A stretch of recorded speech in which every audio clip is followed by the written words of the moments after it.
Traffic प्रहरीले तपाईले lane मिच्नु भयो, रातो बत्तीमा रोक्नु भएन, ओभर स्पिड गर्नुभयो, मापसे गर्नुभयो भनेर तपाईको चिट काट्यो।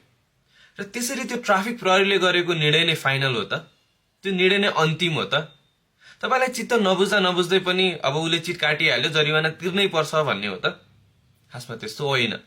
नेपालको सवारी तथा यातायात व्यवस्था ऐन 2049 ले दफा 171 मा अधिकार प्राप्त अधिकारी अथवा ट्राफिक प्रहरीले गरेको निर्णय उपर तपाईलाई चित्त बुझेन भने यातायात व्यवस्था विभागमा गएर तपाईले अपिल पुनरावेदन गर्न सक्नुहुन्छ।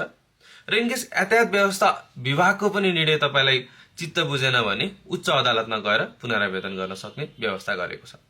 यसकारण ट्राफिक प्रहरीले गरेको निर्णय नै उले तपाईलाई जरिवाना काट भन्यो भने त्यो निर्णय नै अन्तिम नभएर तपाईलाई अपिल राइट चाहिँ नेपालको कानूनले नै व्यवस्था गरेको छ।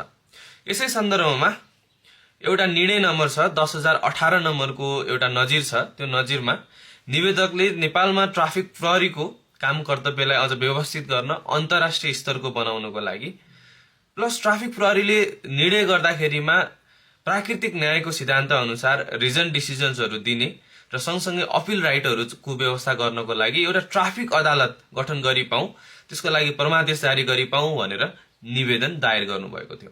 त्यस सन्दर्भमा सर्वोच्च अदालतले निर्णय नम्बर 10,018 मा नेपालको कानूनले नै ट्राफिक भायोलेसन उपर पीटी अफेन्सेसहरुमा ट्राफिक अदालत नै गठन गर्ने भने त्यो चाहिँ व्यवहारिक हिसाबले त्यो सम्भव पनि हुँदैन र सस्तो लोकप्रियताको लागि यस्तो कामहरु गर्दै जाने हो भने त्यो व्यवहारिक हुँदैन।